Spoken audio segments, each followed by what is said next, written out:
This is Andy Purwell for Boxing Social in association with Betfred, and I'm joined by the former IBF World Featherweight Champion, Josh Warrington. Josh, I'm sure that isn't nice to hear, but how are you? How's obviously things Hey, going? but if you want to be factually correct, I'm the former undefeated world champion because I give up the belt. Remember? That's very true. There you That go. is very true. You did indeed. Josh, how have things gone for these past couple of months? Obviously, since that night against Mauricio Lara. uh, it's felt like a long time, but at the same time, it's not. If you know that sounds a bit of mumble jumble, but in the last 7 weeks, it felt like they were even longer ago when since I've boxed. But for a lot of the time, you know, you sat about doing nothing because I was healing. And it's only when I've come to the last few weeks where I've been back on my feet normal that I'm thinking, fucking hell, it's flown by that. But I've not really done up for the first 5 weeks of for the 7 weeks, was 7.5 weeks now. So the first 5 weeks, you know, initially a week and a half after aches and pains and injuries to my jaw, shoulder. Then I went and had an operation around 10 or 14 days after the fight. So then I'm recovering for another 2 weeks. And yeah, man, that's what I've been doing for the last 4 or 5 weeks. And it's been nice to be home, but a person who was normally busy and doing things non-stop, it's been a little bit frustrating. But if anything, Andy, it's given me that time where, well, it's been a distraction because I think if I wouldn't have had the injuries, then I'd have had a chance to dwell and it'd been a thing up there. But because the injuries have been a focus, I ain't had fucking so much chance to sit and sulk about it. And then as the time's gone on, and obviously just sat on myself watching the fight nights and people fighting and competing and that, and it gives you itch. You want to be back, and when injuries did heal around 5 weeks, fucking gone, thinking to myself, oh fuck me, how did this happen? It's not a bad dream. It's actually happened. But then it's it's more fire in my belly. I'm ready to get back to it. I really want to rewrite that wrong and you know get back to where I should be. Josh, just one thing I want to ask you about before we go back onto the fight night. Um, it's your first taste of defeat, and it's not one which I imagine you're enjoying. But what's it been like to still? I imagine you've still got people kind of reaching out to you, asking how you are, asking Yeah, how kind of things are going in comparison to your previous 30 fights or 29 fights. You was always getting congratulations, brilliant job. What's it yeah. been like that comparison? It's been surreal. It's been surreal, and I think as a fighter, you often worry about them moments. You often think, oh, if I get beat, because a lot of fighters will do it on the day of the fight, and doubt will creep into their mind, and what happens if I lose, blah blah blah. And for me, them thoughts come in, and be like, this is why you can't fucking lose. You won't get beat. You won't lose. You keep on winning. You like the applaud. You like the accolation. You like everyone patting you on the back and stuff. Um, you don't want to let them people down. Obviously, it was different fighting behind closed doors because we want a live audience. People are not paid their out of money, but people are still supporting you back home in the sofas and the living rooms. And do you know, initially after I felt fucking first and foremost when I'm back in an ambulance on my way to an hospital, I felt I'd let my kids down. One of the first things I thought, and then all my way home, sat on a bus 3 hours drive from London, just fucking thinking about the people who've supported me over the years. But the messages what have come and have still continue to come have been off the scale. Now, when I beat Selby, it was fucking mental, absolutely mental. People I've not spoke to since school. Um, just congratulated me. You've done it. You've achieved your dream. Blah blah. People who I didn't even think give a toss about my boxing career were sending me messages saying, "Oh, I'm pleased you've earned it." Blah blah. And then obviously Frampton. It was again busy, but then it goes along Galahad and fucking, to coach. It's busy, but it's not off the scale like the first two were. Um, but then this one again is just people reaching out to me. I've not heard in a long time, or I've not heard for not text me after a few fights, or even on my social media. People, other athletes, other boxers, other sports people sending me messages of concern. Um, People who probably weren't even that fond of me as well, sending me messages. So it's been absolutely overwhelming, overwhelming. And I think it's a lot of fighters' fears who are unbeaten. They always fear that L because of things like that. And especially when you've got a fan base, a big fan base.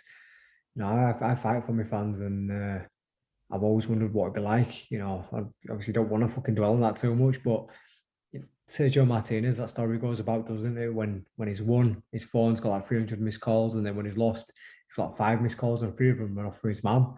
And you think to yourself, I don't want to be, that's not yourself. But yeah, it just goes to show, the I think the name that I've built for myself in the sport, and the amount of fantastic people I have around me. I'm very, very fortunate, and it made me pinch myself, Candy. I've got to be honest with you, it made me pinch myself. Everyone turns up to the press conferences and the weigh-ins and the open workouts. I mean, you've seen them yourself, and the fights themselves. And it's easy to say, they're there because we're winning and we're riding high. You see it with football, you see it with rugby, you see it with all the sports. But there's so many people who like saying to me, "Can't wait to get that rematch. We'll be there. We'll be behind you. We'll be supporting you." So yeah, it's been surreal, mate. It's been surreal. Josh, going back to the night question, I'm sure you're probably fed up of hearing it. Certainly, when watching the fight and looking at social media at the time from back home, everyone was just saying, if you boxed, you'd have won. Yeah. Instead, as we all know, you're an entertaining fighter. You love to get involved. Yeah. And watching Mauricio as well, you could see, everyone could see he could bang. Everybody could see he was hurting you when he was landing. But it was more so just kind of his footwork was very slow and his punches just seemed to be slow. In terms of when he was throwing them, just kind of reflecting on it now. What's your thoughts on the fight? Yeah, just switched off. Switched off. I felt I had him hurt in the first 30 seconds, and I thought to myself it'd be an early night. But also thought to myself, I'll warm myself into it. I'll get a few rounds on my belt. Wrong attitude, completely wrong attitude. I shouldn't have been thinking like that because this is a killer. I've got a killer in front of me, hungry, and I'm kind of thinking about fucking the next fight. And take you after the ball in this game. There's no one else going to catch you. It's up to you. And that was just it. And I don't even think it was the strongest punch I've been in with. Easy for me to say that because fucking put me down for the first time in my career, and eventually stopped me before the 12. But Martinez, Amagasa, even Frampton, it's harder than he did, and they were made me wary. And I think that was another thing.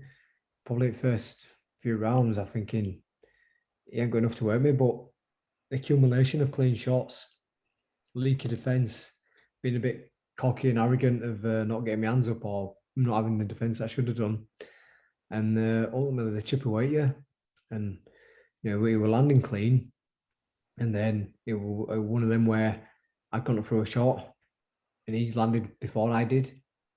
I should have had my right hand up, and I didn't, and it was just there, fucking buzzed me, and he seen that he hurt me, and he just jumped on me, put me over, managed to get up, testament to me to my fitness. But from there onwards, it was just a fucking uphill struggle. Now, I thought that going into 5, 6, 7, them three, I was still in it because going fast forward and going into the round that I got stopped. When I got to stall at 9, in my head, I was thinking, get through this round, and I've got 10, 11, 12. It looks like he's blowing. I'm fucking probably still in there because in my head, I thought I'd won first 3. I've lost the 4th by 10, 8, 5, 6, 7, close, but I think I might have won 2 out of 3 there. You know, if you give him 7-8, I'm still in front by 1 or 2 rounds. So I thought get through 9 and then fucking, 10, 11, 12. I still felt fit, Andy, you know what I mean? Even though I was out, I still felt fit. I was getting off the stool, fucking not even blowing. But what also happened is my punch resistance had fucking just gone, completely gone. And like I say, when the first few rounds, it didn't feel like the biggest of punches. But by the time it come to 9th, I felt like I was in there with Tyson. And fucking every punch, yeah. And it caught me with like 2 to body, like fucking hell. And a couple to head, bam, bam, bam. And then, fuck me, there were big shots. And then he hit me with a shot that put me over. I don't remember that shot. I'm down. I can hear the fucking, them chanting the count. 1, 2. I sit myself up, and Howard's already kneeling over me, telling me it's over. And I said, Howard, let me get up. He said, Josh, it's over. I said, fuck off, Howard. He said, Josh, it's over. I said, fair enough. I couldn't have argued with it. I only seen him, Howard, actually last week, Howard. And he said, I know you were all right, but it was too early on in the fight, so I couldn't argue. Took some heavy shots throughout the fight, and referees got to look after for your safety to tell you that before the fight. So it was what it was. How much, Josh, do you remember from the night where you haven't watched it back? Because I imagine you've watched the fight back a few times, but from what's your recollection now, you can actually remember from being in the ring? Just a fucking deathly quiet atmosphere for one, and two, just his face coming forward. It was fucking marked up like from round 3 or 4, and he just kept on marching and marching and marching. And by the time he put me over, I just remember my balance and everything when I fucking all over it shot. He perforated me eardrum in round 5, so that takes a little bit out of you. But I've had that happen in a fair few more fights prior, and I've got through it. But yeah, everything just felt all over. I had no awareness of the ring about halfway through it. Like, you normally know where the ropes are, with where the corners are, peripheral vision. And I remember being in there and fucking just, I could see him, but we might as well just been fighting on an open stage because I couldn't feel like I couldn't see the ropes, you know what I mean? So, but I remember that quite vividly and quite clearly. And like I say, I was in there. And when I went back to corner after the 4th, when he put me over, I was well in there. Obviously, it hurt me when he put me over, but apart from my shaky legs, I was okay physically and mentally. I could speak to my dad clearly. I could hear his instruction. I know a lot of people calling for the fight to be stopped then, but it's not a tickling contest, is it? And sometimes fighters go down without taking the biggest of punches. So yeah. Josh, one final thing on the fight I want to touch on before we look towards the future. You mentioned kind of when your punch resistance, you felt like it went during the fight.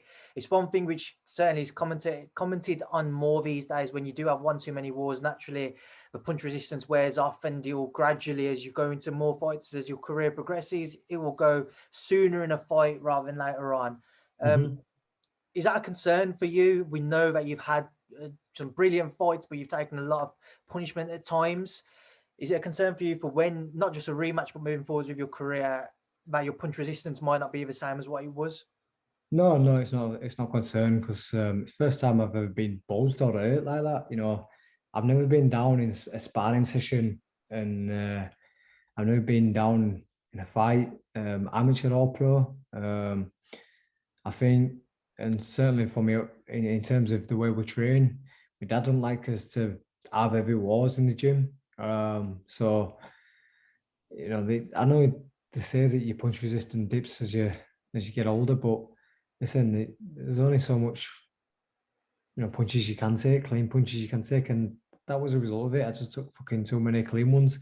I give them the opportunity. Now, yeah, I've been in a few wars and stuff, but I've not been in that many where I've had an absolute batting like the Frampton fight. I've always been quite defensively sound, and I think a lot of times I was always wary about what was coming back, especially in early stages of my career. So half at times I'd pull off the punches. I was almost thinking about defense as I'm still throwing a combination. So I think on going forward, that would have to be coming a little bit more. Listen, just a bit of cockiness got in there, a little bit of cocksure of myself. Didn't think that it'd be a problem to do that, and it's just a reminder of myself that anybody can hurt you in this sport, you know. So, like a week before the fight, I was sparring with fucking 12-stone Russian, and, and we were going to war, and I was fucking pissing myself laughing. And it's not Mexican. And once I put the 8-ounce gloves on, it's a lot different, mate.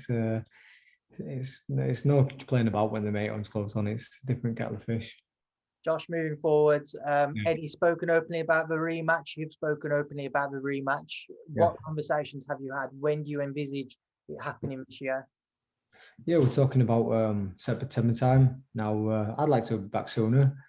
Ideally, if I'd have got through this one, then I'd have been fighting in April. And then, April was meant to be the Kanju fight. And then we'd have maybe looked to go September, then Christmas. I wanted to be busy. And Eddie said that he'd promised me that as well. He'd, get the States sorted out. But obviously I fucked that up by getting changed. So yeah, we look at September. Obviously, I've had the injuries, so I've had to wheel through them, and then it's a case of it's going to be a big event, and I think once we wait until crowds come back, so I think by September time we should have near enough full capacity. So it'll be a pleasure to fight in front of people. I've tuned myself and accustomed myself to doing that over the years, and it's plenty of time to be fully repaired and get back to it. But Josh, just kind of one other thing I want to touch on. Yeah. I don't really know whether you're going to pay attention to it or not, but the fight for your old IBF strap between Galahad-Dickens and Kid Galahad, your thoughts on it? I think it might be a little bit closer than last time out. Obviously, they're probably at similar stages of the career last time, but it just seemed that Kid had that he had that another level. Now, only the fight after that, it come out with a drug scandal as well. So it begs the question: was he ever dabbling with it then? There's always that fucking grey area. Now I know that people say that he got tested after that fight, but there's ways and means of getting around them things. I know, looking if you're doing that shit, you're always a step ahead of the game. Jazz is improved massively over the last few years. Now, Jazz has been about a long time as well. Let's not forget he's fucking shared the ring with what's his face? What's his name? Super bantamweight king, what I call him. Rigondo. Rigondo, yeah. He boxed Tommy Ward on one of my undercards many years ago. And he's come back from the losses. Obviously, he's come back from Galahad as well, lost against him. So it's a rematch, but he's had them setbacks. He's learned to develop a thick skin, a stronger mindset. And he boxed superb throughout that fucking golden contract. So I think it'd be close fight, mate. I think it'd be a close fight. I'm not going to say who's going to win, but it's going to be close whoever winner is, because they've got them styles, haven't they? Say Jazz is a bit of he's a bit of a counter puncher, but he can move as well. But then the kid to switch it to, and he can spoil you and upset you and make you look daft. So it's going to be a hell of a chess match. Josh, just before I let you go, and leave a final word to yourself for everyone who's going to continue to support you, for everybody who's messaged you since that first defeat, and for the rest of your career. What would you like to say to everybody? I don't think there's any words. I haven't got long enough, Andy. I'll be going all day, mate, to be honest with you. But listen, if you have supported me, if you want, you can get fucked. But if you have, I massively appreciate it. Listen, I've had so many messages and I've not had a chance to get through them all, and I've not had a chance to reply to everybody. Just because I ain't got the attention span. I read so many and then I start going funny. But honestly, it means a lot, and I will get through them all eventually. And I say that's like fucking cocky, like I've had thousands and thousands, but I literally have. I swear to God, there's been so many, and they just keep on coming through, and it just goes to show that well, not goes to show. That's the wrong word. Just say, listen, I fucking appreciate anyone who's taking the time out because it means a lot. It means a hell of a lot, and it's easy to pat backs when everyone's doing well, but to take a time out to show a message of support when the shit is the fan, then I think that's a bigger of a person, bigger of a character. So if you have done that, it means the world to me. Right, Josh, I'll leave you now to enjoy the rest of your evening. I appreciate your time tonight. Best of luck with getting back into camp, and I'll speak to you again soon, mate. Thank you for speaking to Boxing Social. No worries. Cheers, Andy. Thank you.